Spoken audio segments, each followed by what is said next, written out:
अब ओवैसी ने अयोध्या में राम मंदिर की प्राण प्रतिष्ठा को लेकर सवाल उठाए।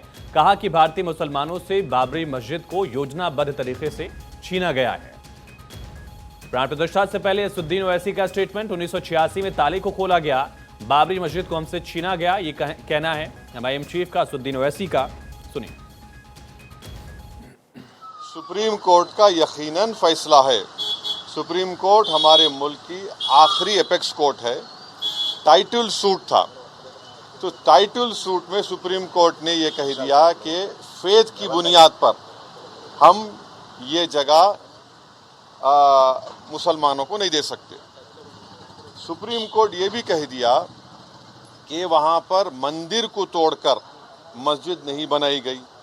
ये सुप्रीम कोर्ट ने कहा उस जजमेंट में, और मैंने सुप्रीम कोर्ट के जजमेंट आने के बाद ये रिएक्शन आपको मीडिया को दिया था कि एक सुप्रीम कोर्ट के रिटायर्ड चीफ जस्टिस थे, उनका नाम जस्टिस जे.एस. वर्मा नाम था। उन्होंने सुप्रीम कोर्ट के बारे में कहा था कि supreme court is supreme but not infallible. ये उन्होंने कहा था, मैं फिर से कह रहा हूँ। और मैंने उस वक्त ये कहा था कि ये जजमेंट आने के बाद ऐसे कई मुद्दे खुल जाएंगे, जिसको अंग्रेजी में बोलते हैं Pandora box will be open. और आज आप देख रहे हैं कि हर जगह पर संघ परिवार जाकर ये बोलता है कि नहीं, यहाँ पर मस्जिद नहीं थी। ये मेरा मानना है, ये मेरा बोलना है, हम ये बोल रहे हैं। अगर जीबी पंथ मूर्तियाँ हटा देते तो क्या आज ये दिन देखना पड़ता हमारे को? अगर 1986 में ताले नहीं खोले जाते तो क्या आज ये दिन आता? क्या अगर 6 दिसंबर को बाबरी मस्जिद डेमोलिशन नहीं होता तो क्या ये दिन देखना पड़ता? ये सवाल है हमारे, इसका जवाब कोई दे ही नहीं रहा है।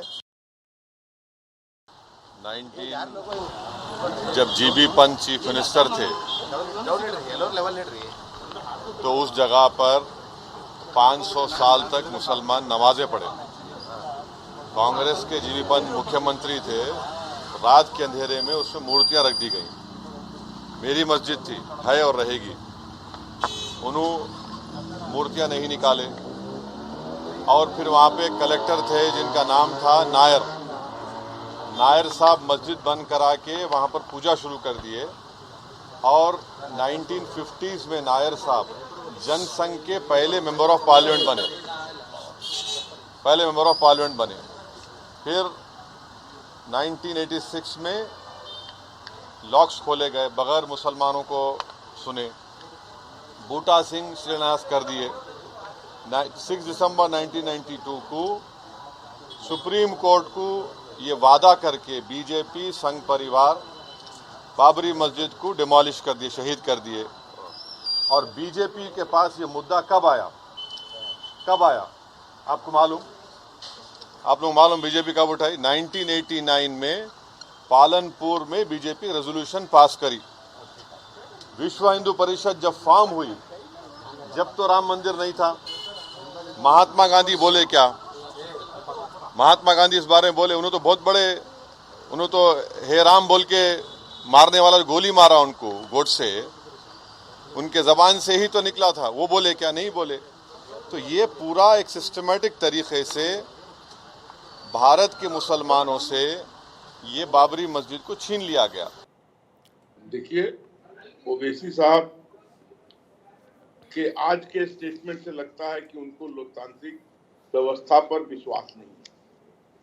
ये जो कुछ भी हो रहा है ये टोटली लोकतांत्रिक व्यवस्था और न्यायालय के आदेश के तहत हो रहा है। मामला कोर्ट में गया, विचाराधीन था, वहां से फैसला आया सारे पहलुओं को स्टडी करने के बाद, और देश के सभी मुसलमानों ने इसका आदर किया, मैं ऐसा मानता हूं। ओवैसी एक ऐसे ही अलग नेता हैं जो इस समय समय पर इसके अगेंस्ट बयान देते आ रहे हैं। तो अगर उन्होंने इस पर उंगली उठाई है तो उन्होंने सुप्रीम कोर्ट के फैसले पर उंगली उठाई है। इसका मतलब उनको लोकतांत्रिक मूल्यों में विश्वास नहीं है। दानिश जी बताइए, आप लोग को लोकतंत्र पे भरोसा नहीं है? और खास करके जब इकबाल अंसारी ये मानने को तैयार है, वो प्राण प्रतिष्ठा समारोह में जाने को तैयार हैं, जो उसके पक्षकार थे, फिर असदुद्दीन ओवैसी और आपकी पार्टी को दिक्कत क्यों है इसमें? अरे इकबाल अंसारी कोई मस्जिद का मालिक थोड़ी है, पिटिशनर थे वो अच्छी बात है, लेकिन जो आप बात कर रहे हैं इकबाल अंसारी की पर्सनल प्रॉपर्टी तो नहीं थी, वो दुनिया के तमाम मुसलमानों की वो इबादत का वो हासिल है उसको। सवाल यहाँ ये है, बैरिस्टर असदुद्दीन ओवैसी साहब ने जो सवाल उठाए हैं, मुझे ये बताइए क्या एक भी स्टेटमेंट, एक भी बात उनकी गलत है? उन्होंने ये पूछा कि जीबी चंद पंत से पूछिए कि अगर ये गैर कानूनी तरीके से, जो सुप्रीम कोर्ट ने कहा कि भाई मूर्तियां जो रखी गई अगर ये हटा ली गई होती तो परेशानी ही ना होती। आप देखिए इन चीजों को। उसके बाद 6 दिसंबर के लिए जो कुछ भी कहा गया, तो भारतीय जनता पार्टी वाहिद एक पार्टी है जिसने पूरा ये प्रोग्राम चलाया, जिसको बैकअप में जो आप देखिए तो कांग्रेस समझ में आ जाएगी, क्योंकि 1949 में भारतीय जनता जब पार्टी भारतीय तो जनता थी पार्टी नहीं थी, जब जनसंघ नहीं था, तब भी राम मंदिर को लेकर लड़ाई झगड़े होते रहे, केसेस दर्ज हुए, यही तो मैं अंग्रेजों कह के रहा काल में भी हुए।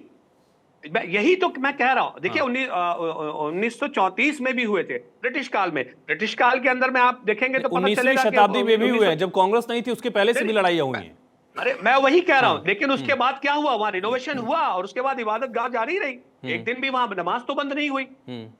लेकिन जानबूझ के ये पूरी कॉन्स्पिरेसी, तो इसमें भारतीय जनता पार्टी और कांग्रेस कहीं ना कहीं एक रोल में है, और दोनों आपको समझ में आ जाएगा उनकी बात से। और सवाल यहाँ यही आके खड़ा है कि आस्था के आधार पर फैसला दिया गया, जो हम तो जजमेंट के आधार पे कह रहे हैं, हम कुछ गलत कह रहे हैं तो आप बता दीजिए। परविंदर सिटी साहब बताइए, कांग्रेस और बीजेपी इस मामले में एक जैसे हैं, मुसलमानों की रहनुमाई का जो एक तरह से दावा करते हैं असदुद्दीन ओवैसी, उनको अभी तक ये इल्हाम नहीं है, या यूं कह लीजिए कि वो मान नहीं रहे हैं कि प्राण प्रतिष्ठा का जो समारोह है वो जन्म स्थान पर हो रहा है। उनका ये कहना है कि मस्जिद ही है, रहेगी। देखिए, जो भारत की राजनीति है वो एक ही धुरी पर घूमती है, चाहे भारतीय जनता पार्टी है, चाहे कांग्रेस पार्टी है, चाहे ओवैसी जी की पार्टी है, कि हम जात के नाम पे, प्रांत के नाम पे, हिंदू मुसलमान के नाम पे और भारत पाकिस्तान के नाम पे, मंदिर मस्जिद के नाम पे राजनीति करते हैं। क्योंकि हमारे देश के लोग एक रिलीजन के लिए, अपने धर्म के लिए बहुत इमोशनल होते हैं। उसी प्रकार भारतीय जनता पार्टी, राम मंदिर तो एक आस्था का विषय है, राम मंदिर बन रहा है, पूरे संसार के लोग इसका स्वागत कर रहे हैं, लेकिन इसके ऊपर एक बड़ी राजनीति भी हो रही है। और भारतीय जनता पार्टी का पूरा दारोमदार 2024 का राम मंदिर के नहीं, असदुद्दीन ओवैसी का सवाल और उनकी लाइनलेंथ कुछ अलग है। उनका ये कहना है कि देखिए, इस मामले को लेकर मुसलमानों की बात हम रख रहे हैं, कांग्रेस और बीजेपी एक तरह की बात कर रहे हैं। भले बीजेपी इसको ज्यादा दावा कर रही हो, कांग्रेस इस पर कम दावेदार बन रही हो, लेकिन मुसलमानों की बात सिर्फ ओवैसी उठा रहे हैं, ये दावा उनका है। अब समझिए लाइनलेंथ उनकी। मैं उसी बात पे आ रहा हूं कि जो भारतीय जनता पार्टी कर रही है वही ओवैसी साहब कर रहे हैं। वो अपने एक इमोशनल कार्ड खेल रहे हैं कि एक हमारी मस्जिद चलेगी, मस्जिद तो चलेगी, मंदिर बन गया, अब उसका कुछ हो नहीं सकता, लेकिन इसके ऊपर कई साल तक राजनीति हो सकती है। एक राजनीति के दरवाजे खुले हुए हैं कि मुसलमानों का एक इमोशनल कार्ड है कि हमारी मस्जिद को खत्म कर दिया गया। नहीं, वो ये कह रहे हैं कि देखिए, कांग्रेस आपकी बात नहीं रख रही, हम रख रहे हैं। जो आरोप लगता रहा है असदुद्दीन ओवैसी पर कि बीजेपी की बी टीम है, असदुद्दीन ओवैसी अपनी बात से उसे साबित करने की कोशिश कर रहे हैं कि देखिए, हम बात कुछ और कर रहे हैं, कांग्रेस कुछ और बात कर रही है और बीजेपी कुछ और बात कर रही है। ये फर्क है हमें, कांग्रेस में, बीजेपी में भी। सिटी साहब नहीं, देखिए, अब ये तो कई तरह के कटियार लगाए जाते हैं कि भी कोई बी टीम है, कोई ए टीम है, कोई सी टीम है, लेकिन चाहे कोई भी किसी भी टीम का हो, लेकिन उसकी एक अपनी पार्टी की एक। ठीक है, दानिश कुरैशी जी, आप लोग वही कर रहे हैं जो बीजेपी करने की कोशिश करती रही, धर्म के नाम पर राजनीति, मुद्दा जिंदा रखने का प्रयास। मिट्टी डालिए। अच्छा, देखिए दिक्कत क्या है कि आप जब बातें करते हैं ना, जब बातें बड़ी अच्छी अच्छी करते हैं कि मिट्टी डालिए, तो हम अगर ये पूछ ले कि बाकी सारे मामलों पे मिट्टी डालिए, तो उनको तो सारी चीजें कुरेद कुरेद के लाना है कि आप ये भी दे दीजिए, वो भी दे दीजिए, लेकिन हम जो है वो सारी बातों पे मिट्टी डालते हैं। तो ये मिट्टी कब तक डालते रहेंगे? क्या 70 साल से मिट्टी डली हुई है, क्या अभी भी मिट्टी डालते रहें? मुझे ये बताइए, कब तक डालते रहें, या कब तक मुसलमानों के लिए मिट्टी डाली जाती है? आलोक जी, इसका अंत क्या होगा, ये पूछा जा रहा है, बताइए। देखिए, इसका अंत तो हो गया, वहां मंदिर का स्थापना हो गई, 22 तारीख को प्राण प्रतिष्ठा हो जाएगी, वहां पर विधिवत मंदिर कायम हो जाएगा। तो इस पर तो मिट्टी डल गई, तो मुसलमानों को जगह मिल गई है अपना वो मस्जिद बनाने के लिए। वहां तो आप ले लीजिए ना वो जगह, भव्य मस्जिद का निर्माण करें और वहां अपनी इबादत चालू कर दें, क्या दिक्कत है? जब पूरे देश के मुसलमानों ने इसको स्वीकार लिया है, तो एक ओवैसी जी को पेट में दर्द क्यों हो रहा है?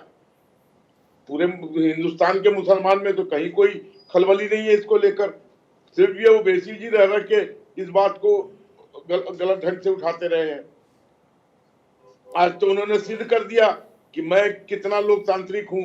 सुप्रीम कोर्ट को भी चैलेंज कर दिया, उन्होंने कह दिया कि सुप्रीम कोर्ट का भी फैसला उचित नहीं है।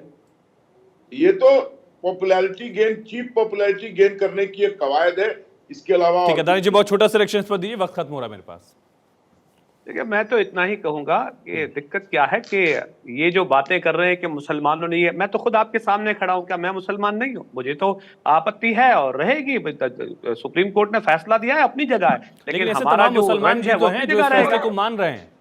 नहीं तो ले लीजिए, रेफरेंडम ले लीजिए ना। मैं तो कहता हूं देश के 40 करोड़ मुसलमानों का रेफरेंडम ले ले, दूध का दूध पानी का पानी हो जाएगा। डूबने को जगह नहीं मिलेगी मोदी सरकार को। पूछ बताइए। लीजिए उनसे, रेफरेंडम करवा रहे हैं बाबरी मस्जिद के नाम पे, कितना मुसलमान आलोक विरोध वत्स जी, है।